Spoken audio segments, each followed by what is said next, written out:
presentasi dan sebagainya. Ya, silakan pilih kalian.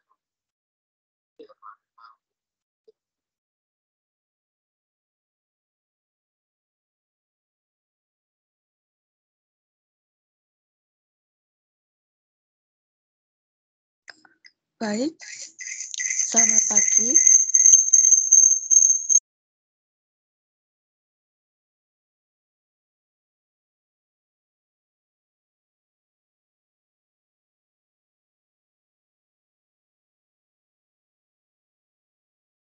Baik, selamat pagi. Sebelum mulai presentasi hari ini, mari kita berdoa menurut kepercayaan masing-masing. Berdoa dimulai. Berdoa selesai.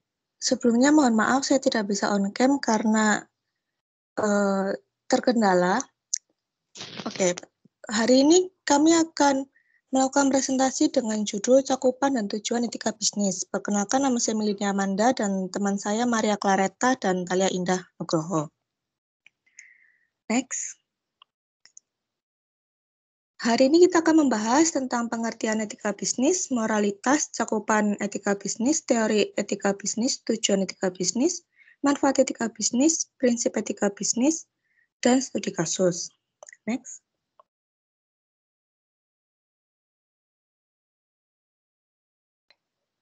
Next, Talia. Oke, yang pertama ada etika bisnis. Next.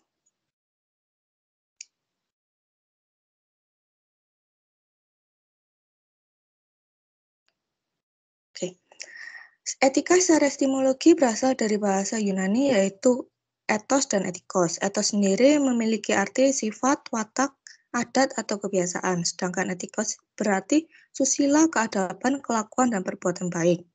Menurut Bertens tahun 2001, etika adalah nilai-nilai dan norma-norma moral yang menjadi pegangan bagi seorang individu ataupun kelompok dalam mengatur perilaku.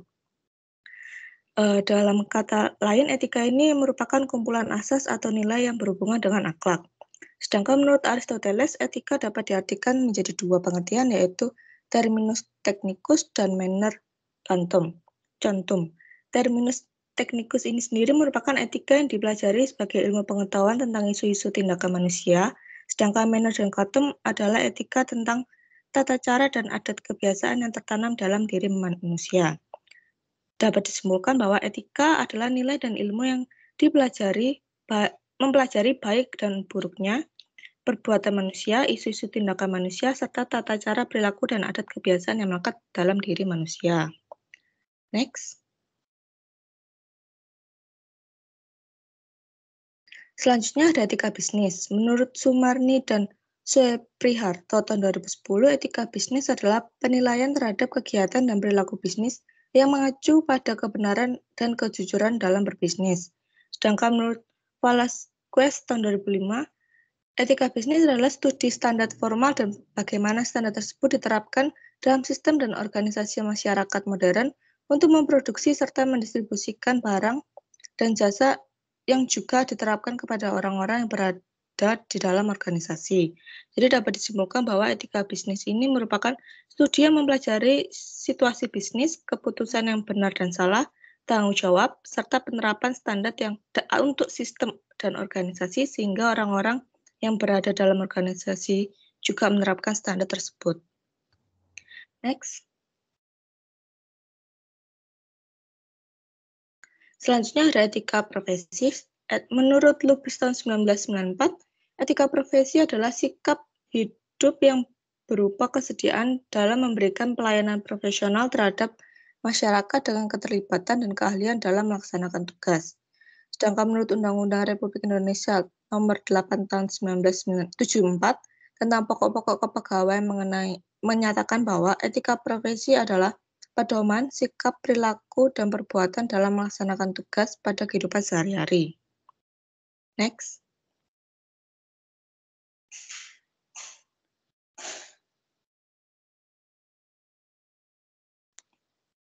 Next, apakah sudah ganti?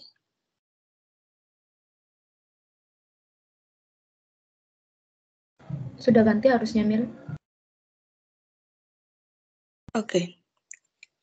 Selanjutnya, moralitas. Secara umum, moralitas dapat diartikan sebagai nilai-nilai dan norma-norma yang menjadi pegangan bagi seorang atau kelompok dalam mengatur tingkah lakunya.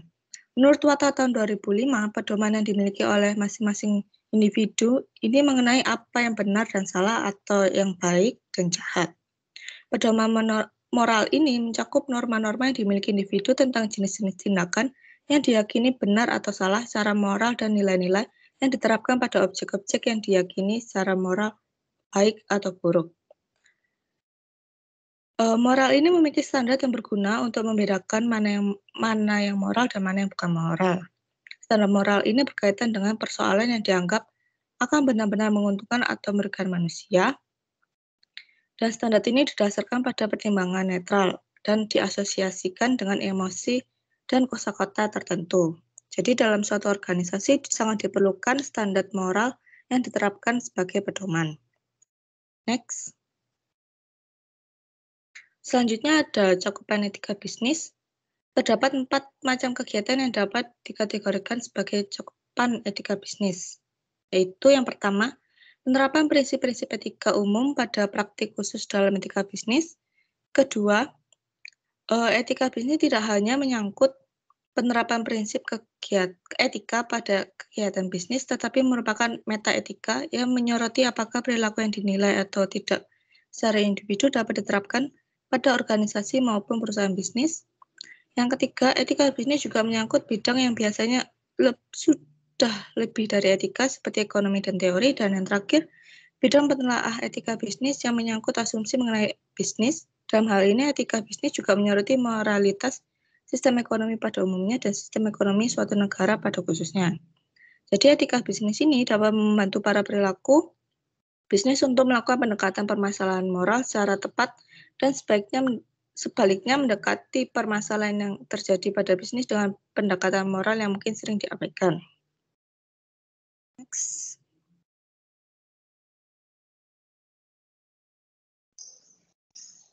Selanjutnya adalah dari etika bisnis.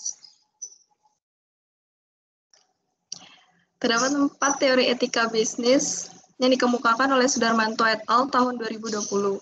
Teori yang pertama adalah teori teologi, yang mana teori ini menjelaskan jika sebuah perbuatan bisa dikatakan baik apabila membawa manfaat bagi seluruh masyarakat.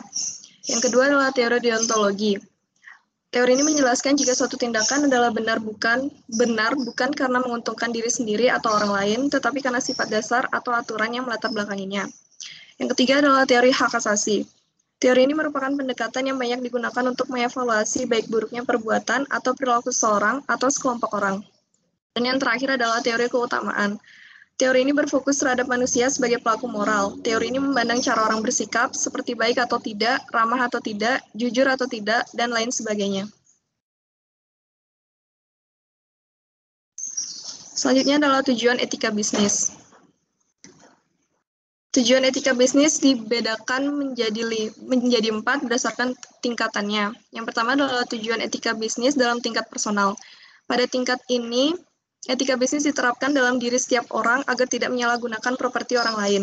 Etika bisnis juga bertujuan agar perusahaan dapat menepati janji sehingga bisnis akan semakin luas karena dipercaya masyarakat sekitar serta tidak mencari keuntungan yang instan dengan melanggar norma-norma yang berlaku.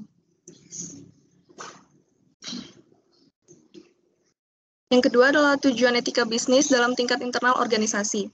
Dalam tingkat internal organisasi, etika bisnis berfungsi sebagai pedoman dalam menjalankan praktik bisnis secara adil, terutama dalam urusan dengan karyawan dan para stakeholder lainnya.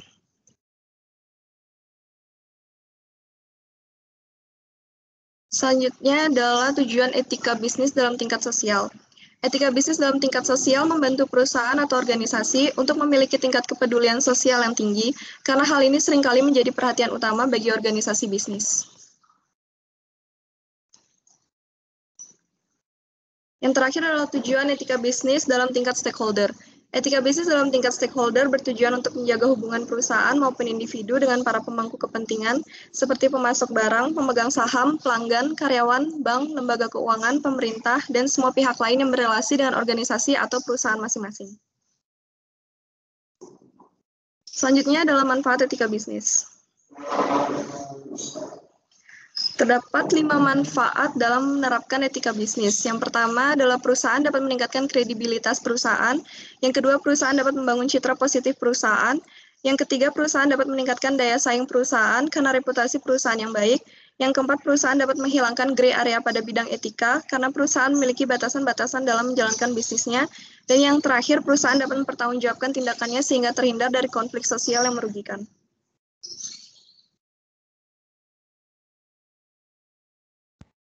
Baik, selanjutnya ada prinsip-prinsip dari etika bisnis. Yang pertama yaitu kejujuran. Menurut Mosley 2004, prinsip-prinsip etika bisnis terdiri dari 7 prinsip. Yang pertama, kejujuran itu sendiri. Nilai kejujuran merupakan nilai yang paling utama yang harus diterapkan oleh perusahaan. Perusahaan yang jujur berarti perusahaan menanamkan sikap terbuka, apa adanya, bebas dari penipuan. Dengan menanamkan nilai kejujuran, perusahaan bersifat transparan, yaitu perusahaan yang memberikan informasi jelas, jujur, terbuka, akurat, dan mudah dipahami. Perusahaan yang menanamkan nilai kejujuran akan mendapatkan kepercayaan, memberikan manfaat untuk lingkungan sekitar, dan mempermudah komunikasi, sehingga lebih efisien dan efektif. Kedua, ada rasa hormat. Perusahaan yang menerapkan nilai rasa hormat ini berarti perusahaan memberikan perhatian atau pertimbangan dari pihak konsumen atau pihak eksternal dari perusahaan. Selanjutnya yaitu ada tanggung jawab. Nilai tanggung jawab merupakan nilai yang harus dimiliki oleh tiap perusahaan. Perusahaan yang berani mempertanggungjawabkan segala perbuatannya akan lebih mudah dalam mendapatkan kepercayaan dari pihak eksternal perusahaan. Selanjutnya yaitu ada keadilan. Perusahaan yang menerapkan nilai keadilan dalam anggota perusahaan akan memberikan semua anggota kesempatan yang sama dalam menerima atau menolak suatu keputusan. Dengan menerapkan nilai keadilan, masing-masing anggota perusahaan akan memiliki rasa tanggung jawab atas segala keputusan yang dilakukan oleh perusahaan. Selanjutnya yaitu kepedulian. Nilai kepedulian ini merupakan nilai yang penting untuk diterapkan dalam perusahaan, karena kepedulian akan menyebabkan perusahaan untuk mengutamakan kepentingan atau keselamatan orang lain dalam segala keputusannya. Selanjutnya yaitu ada kegigihan. Perusahaan dalam menjalankan usahanya harus menerapkan nilai kegigihan. Artinya, perusahaan harus tetap gigih dalam menjalankan usahanya walaupun banyak kegagalan atau rintangan yang menghadang. Yang terakhir yaitu ada keberanian.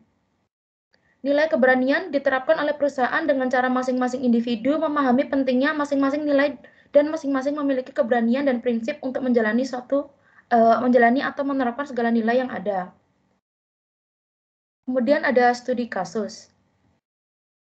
Studi kasus kali ini dari PT Megasari Makmur. PT Megasari Makmur merupakan perusahaan yang memproduksi banyak produk, seperti tisu basah dan berbagai jenis pengharum ruangan, dan salah satunya juga obat anti nyamuk HIT.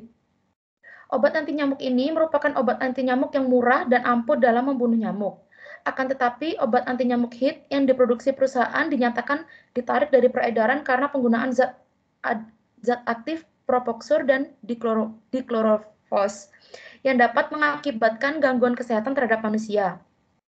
Komisi Pestisida dari Departemen Pertanian telah melakukan inspeksi di pabrik obat anti nyamuk ini dan menemukan penggunaan pestisida yang dapat mengganggu kesehatan manusia, seperti keracunan pada darah, gangguan saraf, gangguan pernafasan, gangguan terhadap sel tubuh, kanker hati, dan bahkan kanker lambung. Obat anti nyamuk HIT yang dinyatakan berbahaya yaitu HIT 2,1A, yaitu yang jenis semprot, dan HIT 17L, yaitu cair isi ulang. Lembaga Bantuan Hukum Kesehatan melaporkan PT Megasari Makmur kepada pihak yang berwenang pada tanggal 11 Juni 2006. Korban dari penggunaan zat terlarang dalam obat anti nyamuk ini adalah seorang pembantu rumah tangga yang mengalami pusing, mual, dan muntah akibat keracunan setelah menghirup udara yang baru saja disemprot obat anti nyamuk HIT. Oleh sebab kasus ini telah memakan korban, perusahaan tersebut sudah melakukan pelanggaran dalam kejujuran dan juga melakukan kecurangan dalam menekan harga suatu produk tersebut, demi mendapatkan laba yang besar tanpa melihat efek samping yang dihasilkan. Jika melihat dalam kasus ini, maka PT Megasari Makmur sudah melanggar UUD Pasal 4 mengenai hak konsumen, yang mana tertulis yang pertama ayat 1, hak atas kenyamanan, keamanan, dan keselamatan dalam mengkonsumsi barang dan atau jasa. Dan ayat kedua, hak atas informasi yang benar, jelas, dan jujur mengenai kondisi dan jaminan barang dan atau jasa. Dan kemudian PT Megasari Makmur juga melanggar peraturan mengenai kewajiban bagi pelaku usaha dalam menjalankan tugasnya yang tertulis dalam pasal 7 ayat 2, yang berbunyi memberikan informasi yang benar, jelas, dan jujur mengenai kondisi dan jaminan barang atau jasa. Pelanggaran etika bisnis yang dilakukan oleh PT Megasari Makmur ini membawa dampak yang buruk tidak hanya bagi perusahaan dan konsumennya saja, tetapi juga pada negara Indonesia. Hal ini dikarenakan produk berbahaya yang diproduksi oleh PT Megasari Makmur juga sudah diekspor ke luar negeri. PT Megasari Makmur seharusnya mengutamakan etika bisnis dari kejujuran dan mengutamakan kesehatan konsumen. Dengan mengutamakan nilai tersebut, PT Megasari tetap dapat menjadi perusahaan yang terpercaya oleh konsumen dan hal tersebut dapat menjadi keunggulan yang dimiliki oleh perusahaan.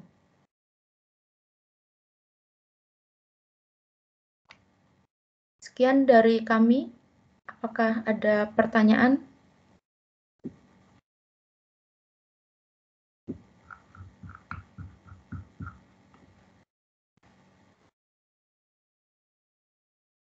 Baik, sebentar.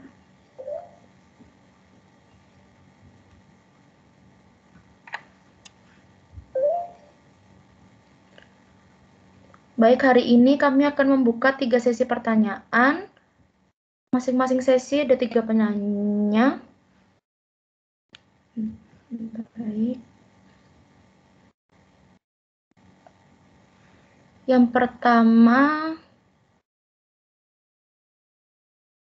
silahkan Feni Gunawan.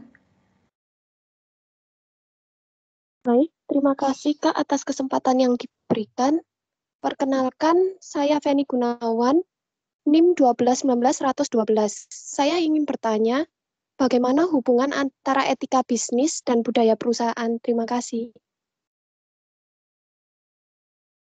Baik, terima kasih atas pertanyaannya. Selanjutnya, Isabella Mariana. Terima kasih atas kesempatan yang diberikan. Saya Isabella dengan NIM 1219-132. Saya ingin bertanya, tadi kan disebutkan banyak tentang norma. Mungkin bisa dijelaskan norma-norma apa saja. Terima kasih. Terima kasih atas pertanyaannya. Kemudian yang terakhir, silahkan Yovita Ivaniung. Baik, terima kasih atas kesempatannya. Saya Yovita Ivani dengan NIM 1218-136. Saya ingin bertanya, apa saja bentuk-bentuk permasalahan etika bisnis? Terima kasih. Baik, terima kasih. Kami akan berdiskusi terlebih dahulu. Mohon ditunggu.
Baik, terima kasih sudah menunggu. Saya akan menjawab pertanyaan dari Isabella.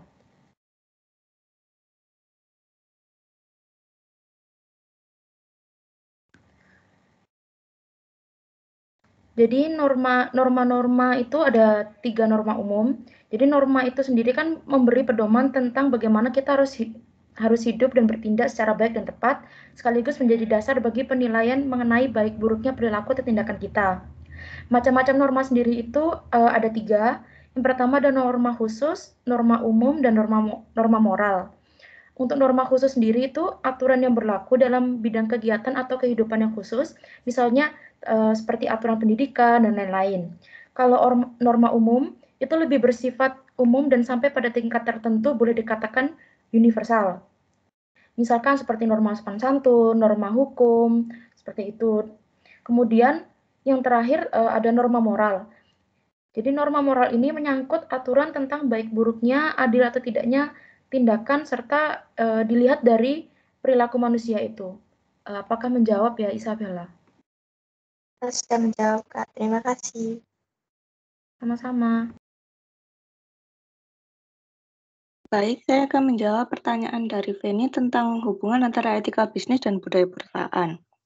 Jadi pada dasarnya etika ini merupakan standar atau moral yang menyangkut benar atau salah, baik atau buruk. Nah, jadi pada etika perusahaan ini menyangkut hubungan perusahaan dengan karyawan atau yang sebagai satu kesatuan dengan lingkungan. Nah, sedangkan budaya perusahaan ini memberikan kontribusi yang signifikan terhadap pembentukan perilaku etis karena budaya perusahaan ini merupakan seperangkat nilai dan norma yang membimbing tindakan karyawan. Jadi budaya ini dapat mendorong terciptanya perilaku yang etis dan sebaliknya dapat pula mendorong perilaku yang tidak etis.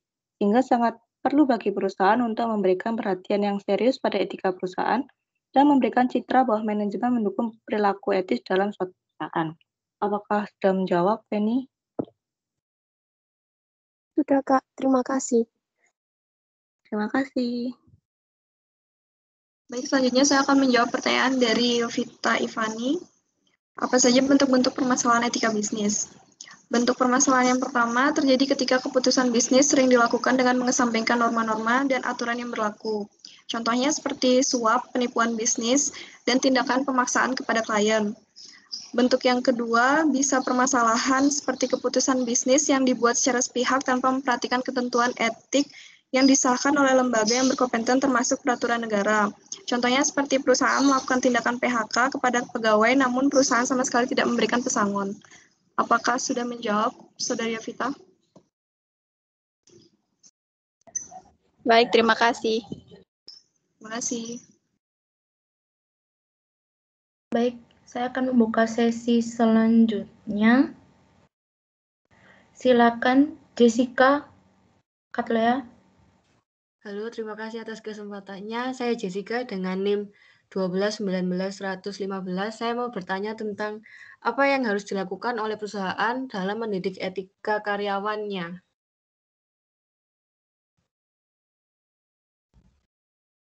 Sudah, Kak.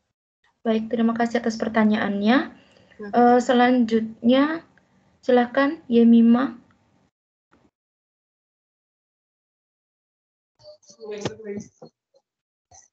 Terima kasih atas kesempatannya. Saya Tanya Bima Jaya dengan NIM belakang 34. Saya ingin bertanya, menurut kelompok apakah gaya kepemimpinan suatu perusahaan mempengaruhi pengembangan etika bisnis di perusahaan tersebut? Terima kasih. Terima kasih atas pertanyaannya. Kemudian yang terakhir untuk sesi ini, Cynthia, silakan. Terima kasih atas kesempatannya. Saya Cynthia Dwi Alverina dengan NIM 1219143. Saya mau bertanya, apakah bisa dijelaskan tentang perbedaan moralitas dan etika bisnis? Terima kasih. Terima kasih atas pertanyaannya. Kami akan berdiskusi terlebih dahulu.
Terima kasih sudah mau menunggu. Yang pertama saya akan menjawab pertanyaan dari Jessica, apa yang harus dilakukan oleh perusahaan dalam mendidik etika karyawan-karyawannya. Jadi sebenarnya ada beberapa hal atau beberapa cara yang dapat dilakukan oleh perusahaan. Aku akan kasih beberapa aja. Jadi yang pertama itu, suatu perusahaan itu haruslah memiliki visi dan misi yang jelas dan harus dapat melaksanakannya dengan semaksimal mungkin. Terus yang kedua, perusahaan itu juga harus mempertahankan standar yang tinggi terhadap profesionalisme yang tentang tingkah laku setiap karyawannya. Terus yang ketiga, perusahaan itu juga harus memberikan contoh yang baik kepada karyawan untuk selalu memperlakukan semua karyawan dengan adil, jadi tidak pilih-pilih. Tuh. Terus yang terakhir itu adalah perusahaan itu harus menegakkan aturan dan hukum yang berlaku dengan karyawan apabila karyawan tersebut melakukan kesalahan. Jadi apabila karyawan ada kesalahan, terus ada aturan untuk mendapatkan sanksi itu harus ditegakkan. Jadi harus sesuai dengan aturan yang ada seperti itu. Apakah sudah menjawab, Jessica? Sudah, terima kasih. Terima kasih. Selanjutnya saya akan menjawab pertanyaan dari Saudari Yemima tentang apakah gaya pemimpinan itu memengaruhi etos bisnis atau tidak dalam sebuah perusahaan. Menurut kelompok kami, misalkan sebaik-baiknya nilai dan prinsip atau moral tertentu kalau tidak ditunjang oleh gaya pemimpinan yang baik dan kondusif untuk menumbuhkan suatu etika bisnis yang baik, etika bisnis itu akan sulit berkembang dalam suatu perusahaan.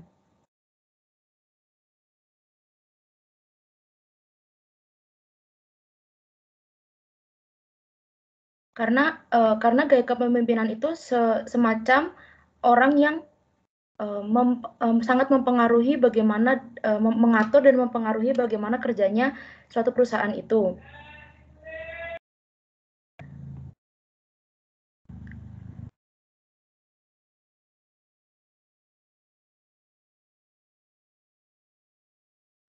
Karena suatu gaya kepemimpinan itu memperalat karyawan demi tujuan perusahaan atau terlalu misalkan gaya kepemimpinan terlalu kaku, itu akan menimbulkan aturan-aturan dan prosedur yang birokratis dan bertele-tele. Apabila sebaliknya, gaya kepemimpinan manajer profesional yang menekankan kerjasama kelompok serta gaya kepemimpinan yang transformatif akan lebih kondusif bagi perkembangan etika bisnis yang baik dalam suatu perusahaan. Setiap karyawan dalam satu perusahaan mempunyai cara lain mempunyai cara lain dalam bersikap adil dan berperan sebisa mungkin melibatkan dirinya demi keberhasilan perusahaan. Jadi gaya kepemimpinan itu penting karena dalam suatu organisasi pemimpin itu mempunyai peran yang besar dan etika bisnis itu dan pemimpin itu memengaruhi etika bisnis karena dia sebagai pengatur dari jalannya organisasi. Apakah menjawab ya Yemima? Sudah, terima kasih. Sama-sama. Baik, saya akan menjawab pertanyaan dari Saudari Cynthia. Apa perbedaan moralitas dan etika bisnis? Menurut kelompok kami, moralitas itu berbicara tentang seseorang yang bermoral tercermin dari perbuatan yang dilakukannya. Karena perbuatannya adalah bagian dari tindakan moralitas seseorang. Sedangkan untuk etika bisnis ini berbicara apabila seseorang melanggar aturan-aturan tersebut, maka akan diberikan sanksi karena tidak sesuai dengan perilaku etika bisnis tertentu. Apakah sudah menjawab, Saudari Cynthia? Iya, Kak. Terima kasih. Ya, terima kasih. Baik, untuk sesi pertanyaan yang terakhir, silakan Saudari Melinia. Baik, terima kasih atas kesempatannya. Saya Melinia Wahyu Prihardita dengan NIM terakhir 24. Saya ingin bertanya, mengapa suatu perusahaan harus menerapkan etika bisnis? Terima kasih. Terima kasih atas pertanyaannya. Kemudian silakan Saudari Jen Vanessa.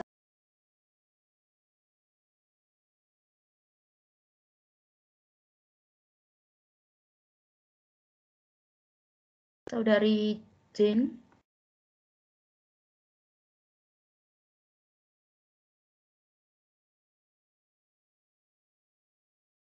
Halo, apakah suara saya sudah masuk? Masuk, silakan. Ya, perkenalkan saya Jen dengan NIM belakang 17.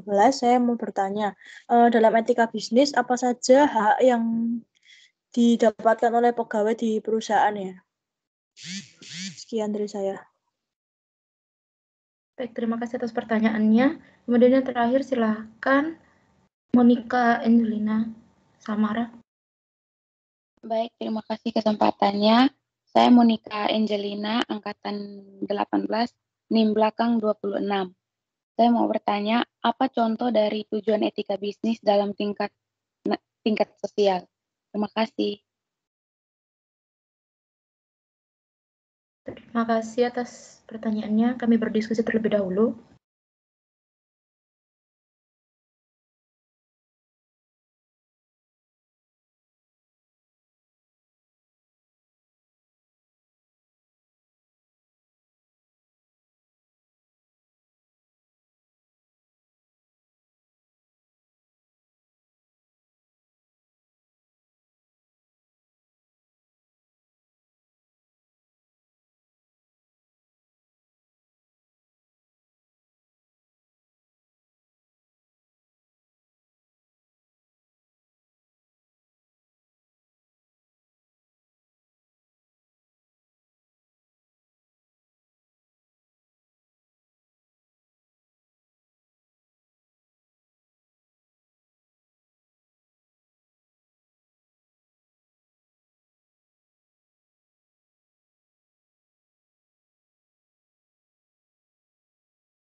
Baik, terima kasih telah menunggu. Saya akan menjawab pertanyaan dari Jane tentang hak-hak yang didapatkan oleh pegawai dalam perusahaan. Yang pertama, hak atas pekerjaan. Dan hak atas pekerjaan ini tercantum dalam UUD 45 pasal 27 ayat 2 yang menyatakan bahwa tiap-tiap warga negara berhak atas pekerjaan dan penghidupan yang layak bagi kemanusiaan. Kemudian yang kedua, hak atas upah yang adil. Ketiga, hak untuk berserikat dan berkumpul. Yang keempat, ada hak atas perlindungan kesehatan dan keamanan. Kemudian ada hak untuk diproses hukum secara sah. Kemudian ada hak atas rahasia pribadi. Dan yang terakhir, hak atas kebebasan suara hati. Apakah menjawab ya, Jin? Ya, terima kasih. Terima kasih.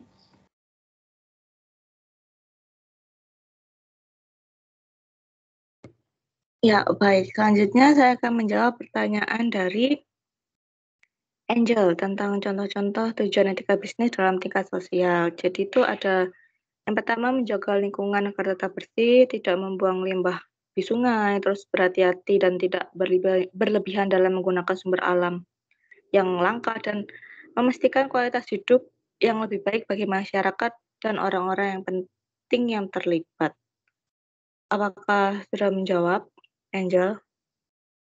Baik, terima kasih kelompok. Terima kasih. Baik, saya akan menjawab pertanyaan dari Melinia. Mengapa suatu perusahaan harus menerapkan etika bisnis? Karena jika suatu perusahaan menerapkan etika bisnis dengan selalu mengikuti norma-norma yang berlaku, perusahaan akan lebih mudah mendapatkan kepercayaan masyarakat dalam jangka waktu yang panjang dan para pemangku kepentingan lainnya seperti misalnya klien, mitra bisnis, dan pelanggan, sehingga hal itu akan membantu perusahaan dalam melindungi brand mereka dan menjaga reputasi perusahaan agar tetap baik. Apakah sudah menjawab Saudari Meli? Baik, sudah. Terima kasih. Terima kasih. Baik, dengan berakhirnya jawaban dari Maria Claretta untuk pertanyaan dari Melinia, di akhir presentasi ini, terima kasih atas perhatiannya. Saya akan kembalikan lagi ke Pak Dan. Silakan Pak Daniel. Ya, cek. Apakah suara saya masuk? Masuk, Pak. Oh, masuk. Ya. Terima kasih untuk kelompok yang sudah presentasi mengawali perkuliahan ini dengan baik ya, melakukan presentasi juga dengan baik. Makalah yang disusun juga sudah cukup baik gitu ya.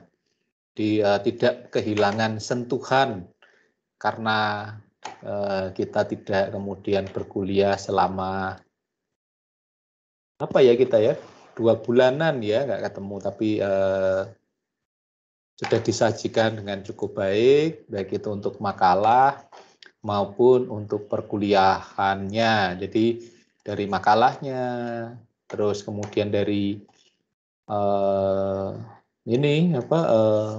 materinya dan proses diskusinya, walaupun memang kemudian masih ada beberapa yang perlu yang perlu diperbaiki. Saya ini aja deh dari revisiannya saja dulu.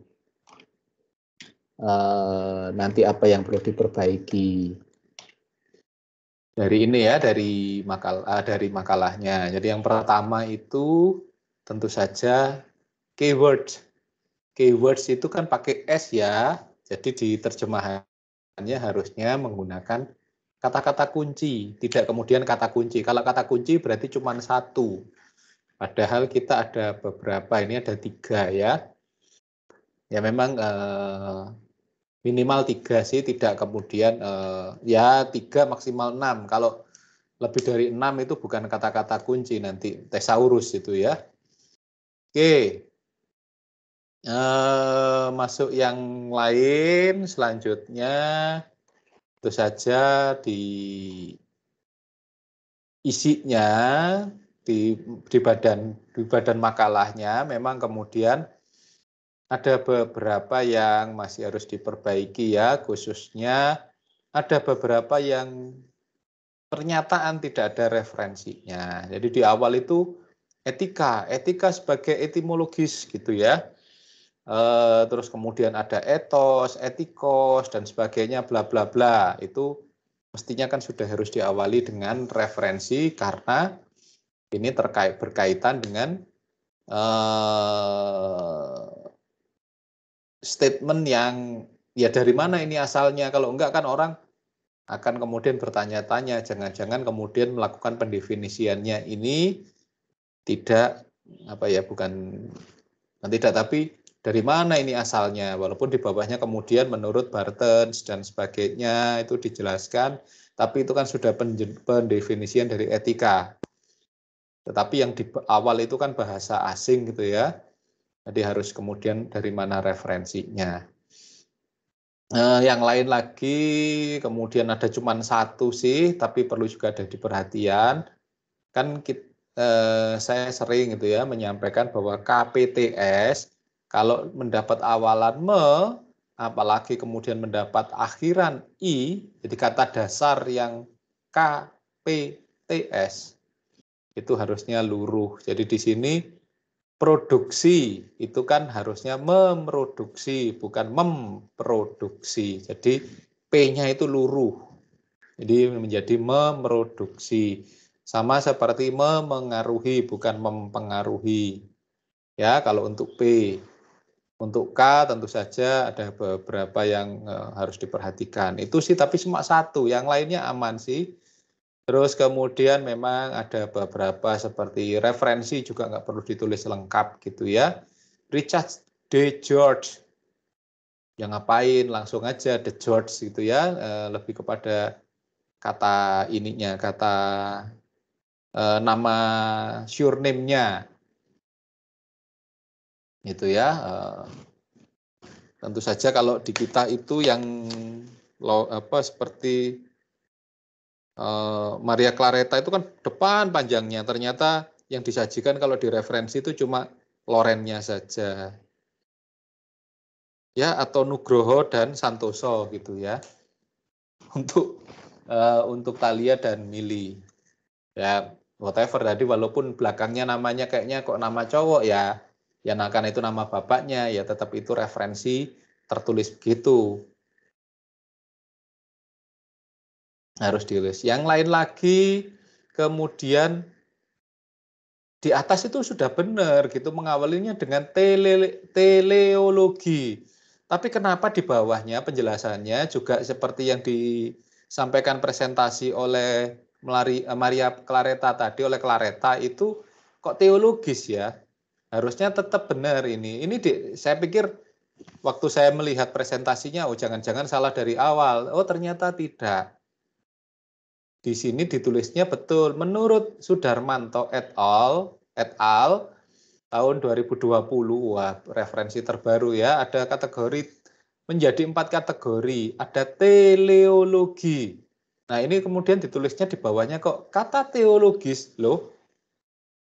Oh ini kok teologis padahal teleologi.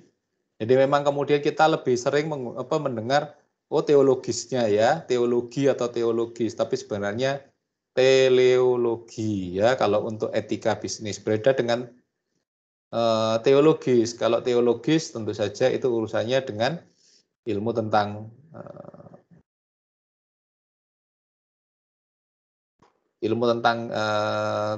ketuhanan, teo. Beda dengan teleo. Ya, itu yang perlu diperhatikan. Terus kemudian setelah itu tujuan dari etika bisnis itu bla bla bla yaitu. Nah, ini kan harus ada referensinya. Terus kemudian yang perlu jadi perhatian antar subbab 2.4, 2.5 sudah betul semua ini ya. Ada satu yang salah itu 2.6 ke 2.7 itu harusnya pisah spasi. Tetapi kalau kemudian di sub-subbab 2.5.1, 2.5.2 dan seterusnya tidak perlu di spasi. Nah, ini 2.5.2 ke 2.5.3 itu ada spasinya. Ya. Tidak ada yang fatal kok. Oh ya, terus ini Pos Indonesia itu dikasih referensinya dari mana ya? Kalau ambil dari website atau dari apa jelas harus ada. Padahal di bawahnya itu dari PT Megasari Makmur, Oktaviani itu ada referensinya. Demikian pula yang di bawahnya itu PT Paros Indonesia juga tidak ada referensinya. Tolong ditambahkan. Oke, itu sih yang menurut saya perlu beberapa hal yang perlu diperbaiki. Dan lagi daftar pustaka itu halamannya halaman biasa aja. Kalau di sini kan daftar pustaka halamannya kok VI ya, halaman 6, tapi itu kan sebenarnya merujuk dari atas ya, lanjutan dari atas. Jadi kok sepertinya ini terpisah gitu halamannya menjadi halaman yang harusnya itu tetap halaman 6 ya 6 gitu aja. Ini kan sebelumnya itu di penutup itu kan halaman 18, harusnya halaman 19. Ya, kalau makalah itu kan harusnya ini ya, kalau ingin jelaskan selengkap mungkin, sejelas mungkin. Jadi tidak kemudian menahan diri untuk tidak menjelaskan panjang-panjang. Bukan berarti salah, tapi kelompok ini menyajikannya dengan minimalis juga tidak, karena referensinya juga lengkap, tapi penjelasannya menjadi kurang terjelaskan dengan baik, walaupun di studi kasusnya juga cukup baik. Akhirnya apa? Muncul banyak pertanyaan yang kemudian saya pikir pertanyaan-pertanyaan ini cukup bagus ya dari 9 penanya, karena semuanya menanyakan sebenarnya kenapa sih ada ini, kenapa ada ini, itu yang tidak terjelaskan di kelompok ini.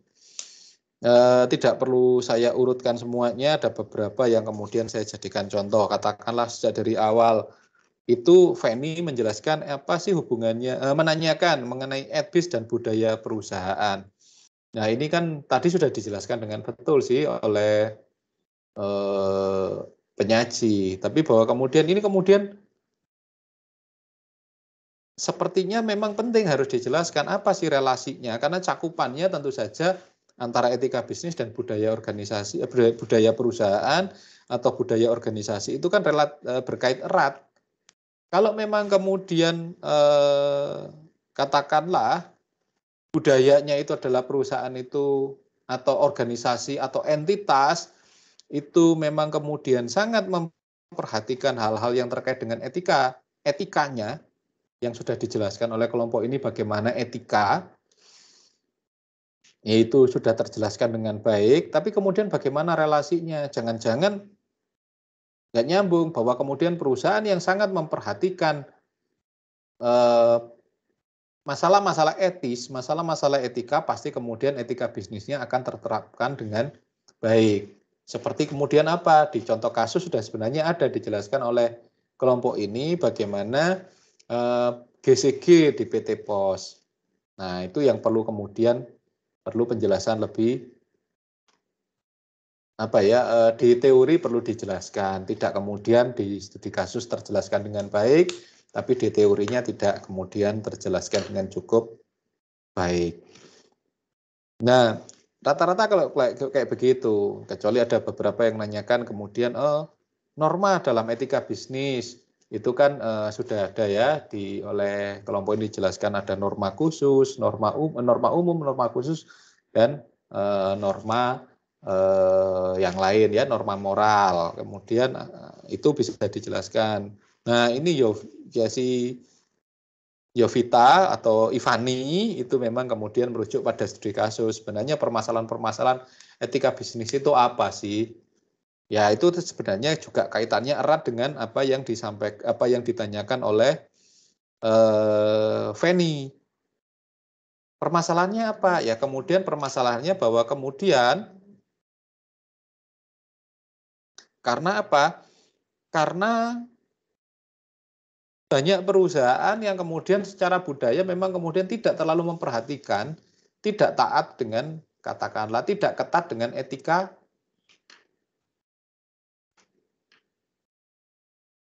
tidak kemudian menerapkan dengan baik etika. Contohnya apa? Dia tidak kemudian dekat dengan yang namanya etika bisnis dan, dengan GCG. Karena merasa abai, karena dia merasa, gini aja sudah jalan kok, gini aja sudah aman. Bahwa ternyata ada hal yang kemudian menjadi masalah, kemudian sangat mengganggu. Nah ini saya kaitkan dengan apa yang kemudian ditanyakan oleh Meli. Ya pentingnya etika bisnis profesi. Bagaimana ini kemudian terjelaskan juga oleh Monica dengan contoh tujuan dari etika bisnis di masyarakat ya, di permasalahan sosial. Nah ini dua hal yang kemudian jadi penting karena kemudian secara umum kita tahu bahwa yang namanya, ya kalau kemudian secara teori ya, kita ngomong teorinya, landasan teorinya, itu ada yang namanya stakeholder teori dan ada legitimasi teori. Jadi kalau kemudian perusahaan itu ingin berjalan dengan baik, sustainable, atau kemudian going concern gitu ya, itu kan yang pertama harus ditekankan adalah membuat benteng di masyarakat yang itu kemudian menjadi benteng pertama perusahaan. Anda boleh aja perusahaan Anda bagus, canggih, investasinya besar gitu ya, tapi bahwa kemudian masyarakat tidak merasa bahwa keberadaan dari perusahaan itu sesuatu yang penting. Maka suatu saat kalau kemudian berarti apa? Ada budaya yang kemudian terlanggar, ada budaya yang tidak diterapkan, budaya memperhatikan masyarakat sekitar, budaya sosial. Secara teori itu berarti apa? Ada stakeholder, ada pemangku kepentingan yang tidak terperhatikan. Karena apa? Masyarakat sekitar jadi penting. Keberadaannya, kehadirannya penting. Contoh yang paling gampang gitu ya, saya kemudian tidak menjadi mendewa-dewakan. Contoh yang dekat lah, ada perusahaan rokok namanya Gudang Garam. Atau yang lain lagi lah, yang Jarum, yang ada di Kudus, di sebuah kota kecil gitu ya, bukan kota gede, walaupun Kudus bersebelahan juga dengan Semarang ya, dekat dengan rumahnya Yemima itu. Nah itu bagaimana kemudian kita lihat keberadaan dari katakanlah Gudang Garam. Gudang Garam sangat dekat dengan masyarakat, bukan hanya karyawannya yang sekian banyak itu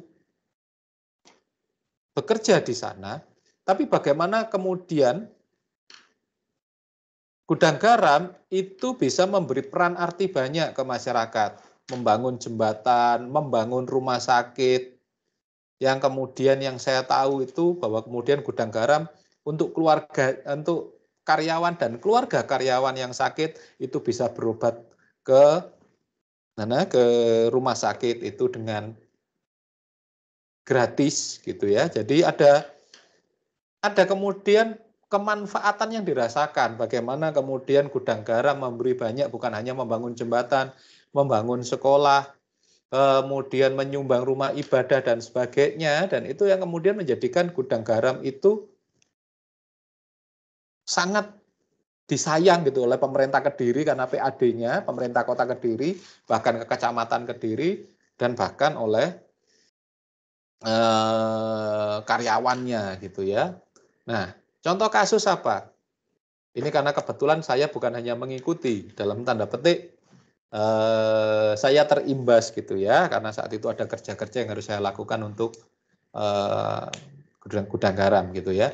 Apa yang terjadi saat itu? Gudang Garam itu akan dibeli oleh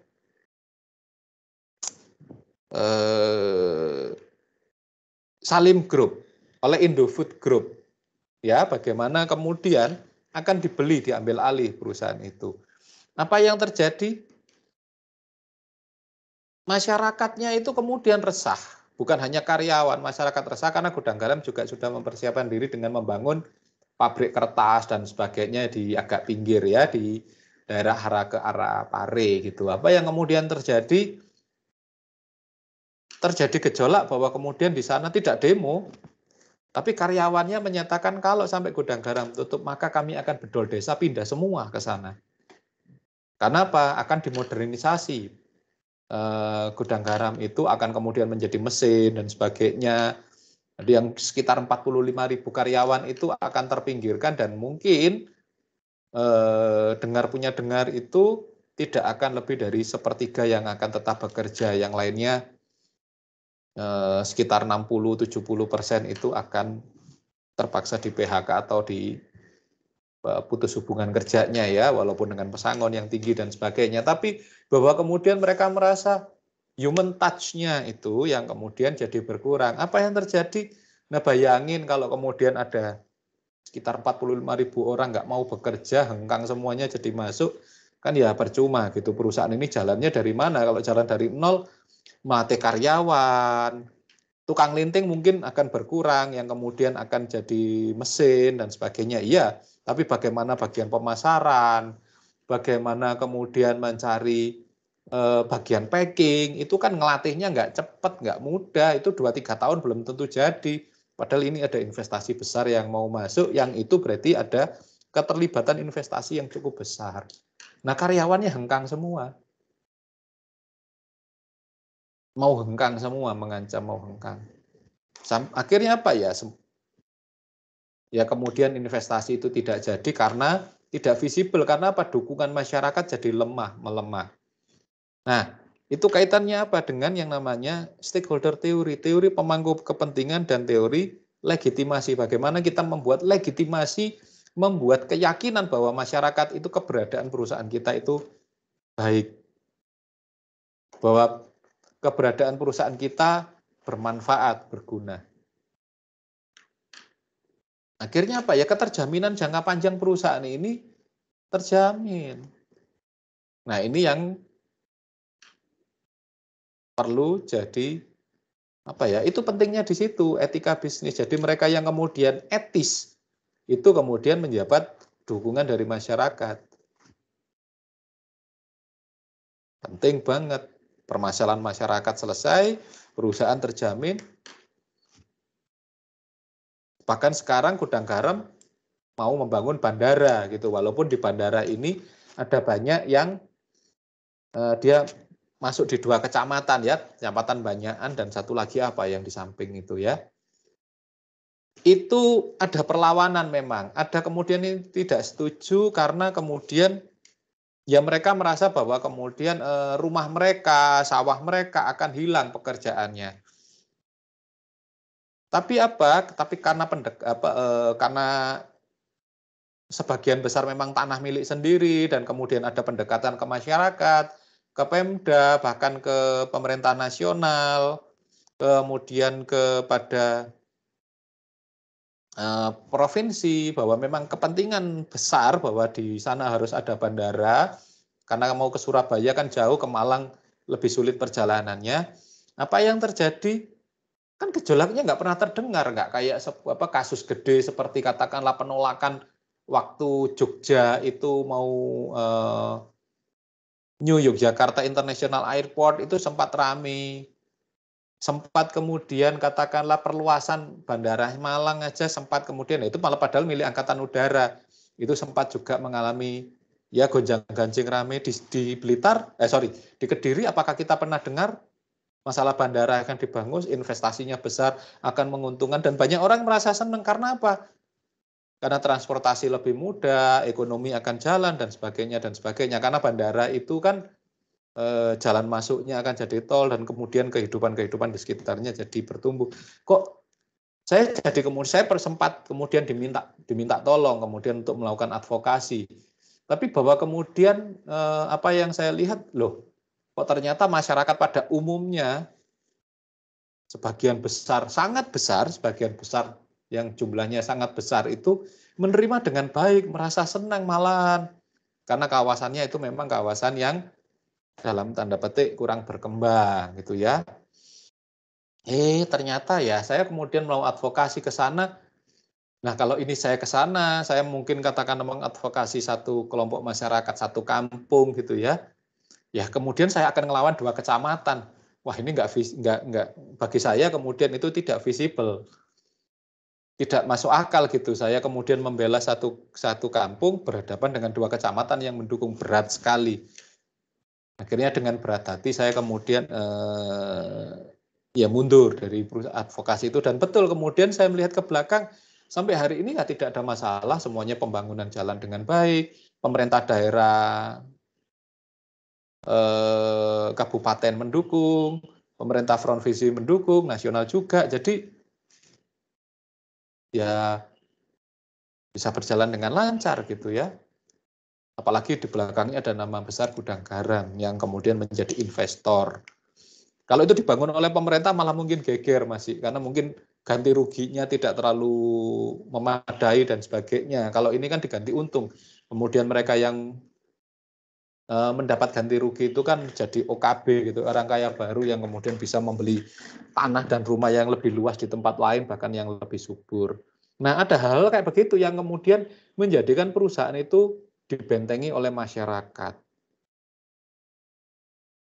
Nah itu pentingnya etika bisnis, bisnis yang beretika.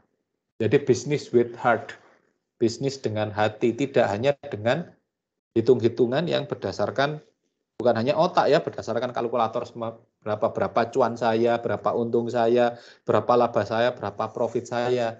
Tapi mereka memberikan bukan hanya profit, tapi memberikan benefit. memberikan sesuatu yang menguntungkan, bukan hanya secara profit, kemakmuran, tapi juga kesejahteraan. Nah, ini yang kemudian menjadi penting dalam etika bisnis. Nah, tentu saja terkait dengan apa? Terkait dengan budaya di dalam perusahaan itu di sana, terkait dengan ya nilai-nilai yang dipegang. Jadi yang namanya benefit tentu saja berkaitan dengan nilai atau terkait dengan norma-norma yang sempat ditanyakan oleh Isabella. Ini saya kaitkan dengan gaya kepemimpinan. Termasuk apa yang ditanyakan oleh Cynthia, moralitas. Nah, ini yang kemudian jadi memang etika bisnis sangat terkait dengan moralitas. Karena apa? Etika itu memang adalah perilaku moral, sikap moral kita, sikap mental kita untuk kita kemudian bermoral atau tidak.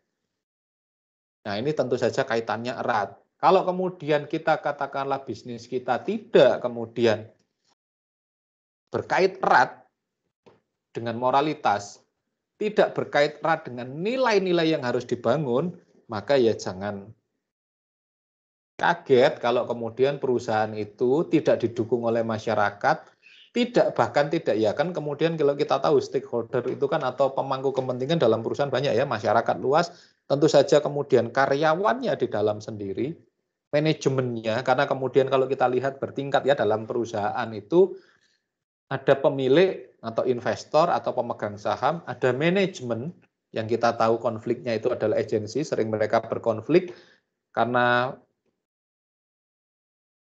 mungkin beda kepentingan ya, pemegang saham meminta peningkatan kesejahteraan bagi mereka, sedangkan manajemen lebih kepada bonus atau pendapatan yang bisa mereka dapatkan dalam terkait dengan aktivitas operasional yang kemudian ada permasalahan namanya agency problem. Terus kemudian di bawahnya ada karyawan, jadi ada pemilik, ada manajemen, ada karyawan, tentu saja mewakili. Siapa yang kemudian menjadi mewakili pemegang saham yang jumlahnya bisa saja banyak, berhubungan dengan manajemen itu ada yang namanya komisaris, baik komisaris utama maupun komisaris independen, dan kemudian manajemen ke bawah bukan hanya ada HCD, HCD adalah perwakilan dari manajemen, sedangkan karyawan itu yang namanya serikat pekerja atau serikat buruh, ya, organisasi yang kemudian menjadi perwakilan yang kemudian bisa bernegosiasi dan saling kemudian memang mempertahankan kepentingannya masing-masing, kemudian bernegosiasi dengan baik, walaupun ada juga yang serikat buruhnya itu blendes jaya gitu ya, mereka lebih berpihak kepada manajemennya, jadi kemudian malah mendapatkan banyak keuntungan dari kedekatan itu. Tapi yang betul itu adalah serikat buruh, serikat pekerja yang kemudian mereka punya jiwa independensi, memang mereka mewakili karyawan. Nah, kemudian kepada masyarakat itu ada humas atau PR, ada kemudian bagian CSR, dan kemudian di masyarakat itu ada NGO yang ngontrol, ada media, ada juga perguruan tinggi. Nah, kalau perguruan tinggi ini kan cair ya, yang kemudian bisa saja dia kemudian bekerja demi kepentingannya perusahaan. Dengan cara apa? Menjadi peneliti di sana dan sebagainya, walaupun seharusnya dia independen. Ya, ada yang kemudian mewakili pemerintah, katakanlah kemudian urusannya dengan pelatihan, bantuan dan sebagainya yang kemudian di tingkatan pemerintah. Tapi juga ada yang kemudian mewakili masyarakat itu sendiri ya. Contohnya jadi aktivis, entah itu aktivis lingkungan, entah itu aktivis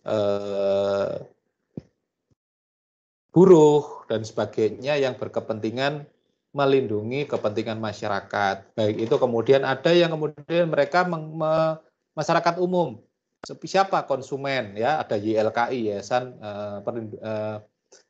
yayasan apa itu saya lupa YLKI itu, perlindungan konsumen atau apa gitu ya. Nah, kemudian ada yang memang kemudian bergabung dengan NGO untuk urusan lingkungan dan sebagainya. Bisa saja serikat buruh yang kemudian berhadapan menghubungkan antara masyarakat, tidak kemudian ya lebih banyak kemudian akhirnya membela, tapi sebenarnya menghubungkan antara masyarakat dengan perusahaan. Itu ada itu, nggak tahu siapa orangnya gitu. Ada yang kemudian lebih banyak ngomongin masalah lingkungan, buruh, hak asasi dan sebagainya, hak-hak buruh, hak-hak normatif dan sebagainya ada gitu. Memang kemudian dosen yang kemudian bukan dosen luar biasa. Dosen luar biasa itu kan yang hebat di dalam gitu ya, sekolah dan sebagainya. Ini dosen yang biasa di luar, lebih banyak mewakili kepentingan orang di luar, orang banyak, masyarakat pada umumnya. Nah, itu semua ada. Nah, pendekatan teorinya ini belum ada ya, tapi mungkin bisa ditambahkan dari penjelasan saya, bisa dicari itu apa teori stakeholder dan teori legitimasi yang mendasari semua aktivitas etika bisnis ini. Selain teori etika, nah dia ada teori stakeholder dan ada legitimasi teori atau teori legitimasi. Pendekatannya dulu itu kan triple helix gitu ya. Ada pemerintah, ada perusahaan, ada masyarakat. Nah, masyarakat ini ya termasuk konsumen, masyarakat secara umum, perusahaan ya perusahaan, terus kemudian pemerintah ya pemerintah. Tapi kemudian sekarang berkembang menjadi yang namanya pentahelix. Bentuknya 5 ya, penta itu 5. Pentahelix ini selain kemudian ada perusahaan, entitas, terus kemudian pemerintah itu juga harus dikontrol. Nah, pemerintah itu ada kemudian siapa yang menjadi pengontrol, yang berhubungan dengan perusahaan itu ada akademia atau akademisi. Itu ya. Terus masyarakat pada umumnya dan kemudian ada yang lain lagi sebagai yang harusnya dia berpihak kepada ya harusnya dia netral independen tapi dia berpihak tentu saja harusnya relatif berpihak kepada masyarakat. Baik melakukan advokasi pembelaan terhadap kondisi masyarakat, yaitu namanya media massa. Jadi sekarang 5, yang perusahaan tetap 1, sedangkan yang pemerintah juga akan ada diwakili dengan akademisi, dan kemudian masyarakat itu juga ditambahkan dengan dipisah lagi fungsinya dan perannya itu oleh media. Jadi sekarang perusahaan itu semakin banyak yang ngontrol. Media ini termasuk di dalamnya adalah NGO gitu ya, non-governmental organization atau LSM, lembaga swadaya masyarakat yang ikut berperan melakukan pembelaan, termasuk serikat buruh, serikat pekerja. Nah, akademisi relatif yang lebih netral lagi karena mereka bisa masuk. Dia bisa berpihak pada perusahaan, bisa berpihak pada masyarakat, bisa berpihak kepada kepentingan yang lebih luas, ya, karena akademisi itu memang kemudian sifatnya relatif netral, seperti media juga, walaupun keberpihakan pasti tetap ada. Nah, itu yang jadi penting. Jadi apa intinya di perusahaan ini ya tentu saja ada nilai, ya, value, norma, untuk kemudian menjaga etika ini tetap berjalan dengan baik. Nah, kemudian selain tujuan dari norma ini, tujuan ya, itu tadi kan cakupan ya, kita kemudian tujuannya apa? Tujuannya itu kemudian tidak sekedar memberi profit, perusahaan itu tidak kemudian memberi profit, tapi memberi benefit. Karena perusahaan yang punya benefit besar, perusahaan yang punya nilai, punya kemudian benefit, punya kemanfaatan besar yang kemudian dilihat oleh masyarakat itu menguntungkan, memberikan nilai kebaikan, termasuk di dalamnya ada yang ada di tidak hanya sekedar untung, tapi kemudian dia bagi konsumen itu tentu saja salah satunya adalah kualitas, bagaimana perusahaan itu punya kualitas, memberikan benefit yang besar. Nah, itu yang kemudian bisa jadi perhatian besar. Karena apa? Perusahaan tidak kemudian sekedar profit, tapi kemudian dia mencari benefit. Nah, ya kalau teorinya banyak ya, ada triple bottom line, sustainable reporting, itu sebenarnya yang kita tahu itu arahnya ke sana ya, sustainable reporting, baik itu kemudian sustainabilitas yang di dalam perusahaan, going concern, arahnya ke sana semua. Jadi tidak sekedar memberikan profit, karena profit itu ya keuntungan finansial saja, tapi ada keuntungan yang lain yang namanya benefit. Jadi perusahaan dalam etika bisnis ini tidak sekedar mencari profit, tapi dia harus bisa mendapatkan benefit, kemanfaatan bagi masyarakat luas. Nah, kemanfaatan bagi masyarakat luas ini kepada siapa? Ya dimulai dari mana? Ya kemudian profit dan benefit yang bisa dirasakan oleh pemegang saham, kalau ternyata kemudian perusahaan ini berkembang semakin baik, semakin tinggi nilainya, semakin banyak keuntungannya, dividennya bisa lebih besar, dan jangka panjang bisa berjalan baik, itu kan yang dirasakan profit dan benefit yang dirasakan oleh pemegang saham. Bagi manajemen semakin besar, semakin banyak yang kemudian yang dikelola, semakin juga kemudian perusahaannya semakin berkembang, investasinya semakin banyak di mana-mana. Nah itu apa? Akhirnya apa? Bukan hanya profit kan, benefit bagi manajemen. Akhirnya apa? Dia bekerja bukan, kalau kemarin kan saya satu pabrik, saya cuma mengelola 30 atau 50 orang, terus kemudian berkembang, sekarang jadi 3 pabrik, kemudian menjadi satu grup yang isinya bisa saja 10-15 pabrik yang kemudian orang yang dia kelola itu sampai 300, 400, 500, sampai 1000 seperti katakanlah Gudang Garam sampai 4.500. Otomatis kan yang didapatkan bagi dia profitnya juga naik kan, tapi benefitnya ya, itu beriring bersama benefit dan profit itu. Demikian pula kalau kemudian berkaitan dengan karyawan. Nah, kalau karyawan semakin banyak, karyanya semakin sejahtera, prakaryawannya dibayar bukan hanya normatifnya, bukan hanya UMR, tapi bahkan diberi lebih dari UMR, apa yang didapatkan? Kesetiaan karyawan. Wow, kalau karyawannya sudah setia, itu kan nggak akan ada demo-demo. Hak normatifnya bagaimana dia dibayar layak gitu ya, bahkan di atas UMR. Terus kemudian ya bisa saja sedikit, bisa banyak, atau ya yang harusnya UMR itu memang memadai. Terus kemudian fasilitas kesehatan dipenuhi dan sebagainya dan sebagainya. Orang bekerja kan nyaman. Kalau sudah nyaman, dia kan bekerja itu dengan motivasi tinggi. Kalau motivasinya sudah tinggi, apa yang terjadi? Kualitas kerjanya pasti dengan baik. Kualitas produk yang diciptakan baik, itu akan menjadikan berkembang dengan sendirinya. Masyarakat katakanlah konsumen dulu ya, masyarakat bukan masyarakat luas gitu ya, konsumen dulu. Konsumen dapat kemudian produk yang berkualitas, harganya cukup bersaing, harganya cukup baik, keberadaannya barangnya ada terus. Kesetiaan konsumen tercipta. Apa yang terjadi? Profit datang dengan sendirinya. Tapi benefit itu yang mendahului.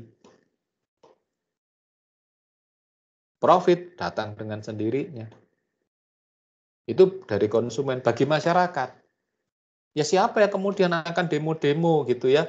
Oh, ya kalau BUMN yang di demo banyak loh, BUMN, PLN itu banyak di demo. Tapi katakan ada banyak perusahaan swasta kok aman-aman saja ya, karena mereka memperhatikan aspek lingkungannya terjaga dengan baik, tidak melakukan pencemaran, aspek masyarakatnya, sosial masyarakat, dia punya peran banyak ke masyarakat.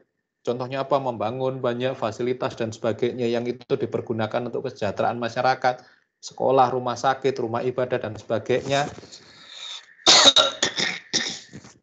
Apa yang terjadi? Terjaga perusahaan itu. Hubungan relasi dengan pemerintah daerah bagus dan sebagainya. Ada yang demo, ada apa-apa? Ya lihat aja yang demo kemudian apa? Oh, bukan orang dalam, ternyata orang luar. Nah, orang luar kan enak aja. Satu, mereka akan berhadapan dengan karyawan yang di dalam. Yang kedua, kalau kemudian berhadapan dengan pihak keamanan, kan itu orang yang luar introduksi, mau mengacau ke dalam. Bahkan apa? Kalau mau diambil alih, di take over oleh perusahaan yang lain, yang ngelindungin siapa? Karyawannya sendiri. Ya, kita lihat bahwa perusahaan yang punya benefit tinggi itu profitnya pasti tinggi. Ya kan aneh aja kita kalau kemudian melihat katakanlah ada banyak kita perusahaan go public ya. Ada yang kemudian besar konglomerat itu yang kemudian ya kita kritik aja dalam diri sendiri gitu ya. Lipo Group itu kurang gede apa? Berapa banyak perusahaannya? Bukan lagi puluhan ya, ratusan. Salim Group. Berapa banyak perusahaannya? Yang namanya Jarum itu tidak go public loh. Jarum itu tidak go public, tidak menjual masyarakat, tidak kemudian menjual sahamnya ke orang lain. Tapi selama 10 tahun terakhir ya, lebih bahkan, pembayar pajak tertinggi itu adalah bukan pemiliknya Lipo Group. Ya, itu fotonya ada di belakang, itu gede banget ya di Student Center. Bukan juga Salim Group yang perusahaannya lebih banyak lagi. Yang besar-besar ya, yang punya Indofood, yang punya Indomobil. Bukan Lipo yang di belakangnya tulisan yang depannya itu ada Lipo Mall dan sebagainya ya, termasuk yang belakangnya tos itu Town Square itu punyanya grup Lipo, yang punya Matahari ya, walaupun sekarang lagi gonjang-ganjing ya, Matahari, terus kemudian hypermarket. Pasti kalau kemudian di Matos, Kitos gitu ya, atau Batu Town Square, atau katakanlah yang belakangnya tos, atau kemudian yang depannya Lipo itu ya, Lipo Mall, Lipo Karawaci, itu pasti di situ ada Matahari dan hypermarket. Ya kan, kalian perhatiin itu, karena itu satu grup itu. Tapi pembayar pajak tertinggi adalah pemilik gudang garam, kakak beradik Budi dan Budi. Kenapa? Pemilik gudang garam, pemilik dari Jarum. Mereka punya punya jiwa sosial yang jauh lebih tinggi, kedekatan dengan masyarakat yang jauh lebih tinggi dengan dari yang lain mungkin. Salah satunya masih mau jadi atlet main Asian Games ya di bridge, dapat hadiah, dapat medali perunggu lagi. Jadi masih punya aktivitas mereka, punya kedekatan ke masyarakat. Nah, itu bisa menjadi perenungan kita bahwa kemudian ya kalau perusahaan itu orientasinya profit, ya sekedar dibatasi oleh profit. Laba itu perusahaan itu bisa merugi. Ya, profit itu laba positif, bahwa laba bisa negatif kalau kemudian dia menghadapi kendala dari masyarakat, konsumen, ada banyak demo dan sebagainya, profitnya tetap akan bisa turun. Tapi kalau benefit, kalau perusahaan itu sampai bisa memberikan benefit, memberikan kemanfaatan, memberikan nilai yang lebih, apa yang terjadi? Mungkin bisa turun, rugi bisa jadi. Tapi kemudian karena merasa ada kebermanfaatan, perlindungan dari konsumen, perlindungan dari karyawan, itu yang kemudian bisa memberikan sesuatu yang lain, bisa memberi kontribusi yang lebih kepada keberadaan perusahaan itu. Minimal apa? Memberikan going concern, bahkan menjamin bahwa perusahaan itu tidak hanya going concern, tidak hanya kemudian keberlangsungan usaha, tapi juga keberlangsungan perusahaan yang namanya sustainabilitas. Begitu. Jadi etika bisnis sekali lagi adalah penjamin perusahaan itu berbisnis dengan hati. Bukan hanya mencari profit, tapi bagaimana perusahaan itu menciptakan benefit. Karena kalau benefit terjadi, profit akan datang sendirinya. Kalau kita mengejar profit, ya sebatas profit itu yang akan didapatkan. Tapi kalau benefit, akan ada banyak yang kemudian menjadi keuntungan bagi perusahaan. Kira-kira begitu, itu yang bisa saya jadikan tambahan insight bagi kita ya, bagi pembelajaran bagi kita bersama. Etika bisnis itu menjamin perusahaan more than profit, tapi create the benefit. Itu yang kira-kira hari ini menjadi nilai bersama bagi kita, tapi juga sebenarnya ini kita ngomong etika bisnis secara lebih luas. Termasuk itu juga di profesi sama. Jangan mencari profit, tapi create the benefit. Ya, dari profesi yang kita buat tidak hanya sekedar profit, mendapatkan keuntungan, kekayaan, jabatan, tapi pada benefit, nilai.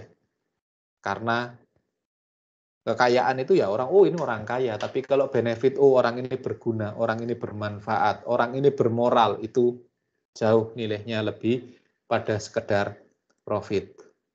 Profit kita butuh, tapi benefit itu yang jadi tujuan kita dalam berbisnis dan menjalani profesi.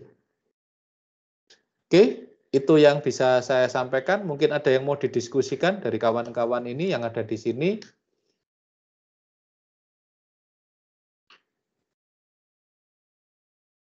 Oke, kalau tidak ada, terima kasih untuk perhatiannya. Tapi catatan bagi kelompok ini, selain hal-hal teknis yang harus diperhatikan, juga untuk kelompok-kelompok selanjutnya, jangan menahan diri. Makalah itu adalah deskriptif. Jadi silahkan menjelaskan itu seluas mungkin, sejelas mungkin, sehingga hal-hal yang ditanyakan oleh kawan-kawan ini tidak perlu muncul, karena pertanyaannya betul-betul pertanyaan kritis semuanya, dan penanyanya juga baik. Artinya juga ya nggak apa-apa sih, diskusinya bisa berjalan dengan baik, tapi kalau ini disampaikan dengan lebih lengkap, pertanyaannya bisa saja akan lebih kritis lagi. Oke, itu yang bisa saya berikan, bisa saya sajikan. Ada yang ingin didiskusikan?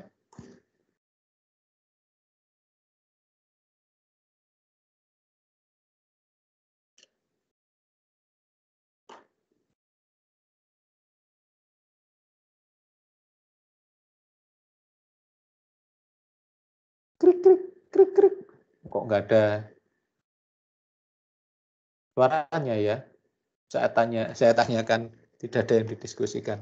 Otalia, kalau sempat nyala biru. Tidak ada Pak, tidak ada yang ditanyakan Pak maksudnya. Oh, nggak ada yang ditanyakan. Oke deh. Karena ya kuliah kita sampai 9.30 kan, cuma 2 SKS. Ini saya belum bahas masalah kasus-kasus, tapi ada beberapa contoh kasus yang sudah saya sampaikan. Oke, terima kasih untuk perhatiannya, terima kasih untuk kerjasamanya, dan semoga ini menjadi pembelajaran yang bagus bagi kita, dan kita mendapatkan sesuatu yang baik ya. Dan semoga perkuliahan selanjutnya akan berjalan lebih baik dan Anda mendapatkan hal-hal yang terbaik dari apa yang Anda bisa dapatkan dari seluruh perkuliahan dan proses studi di Universitas Majung. Untuk mengakhiri, kita akan tutup dengan doa, berdoa menurut iman.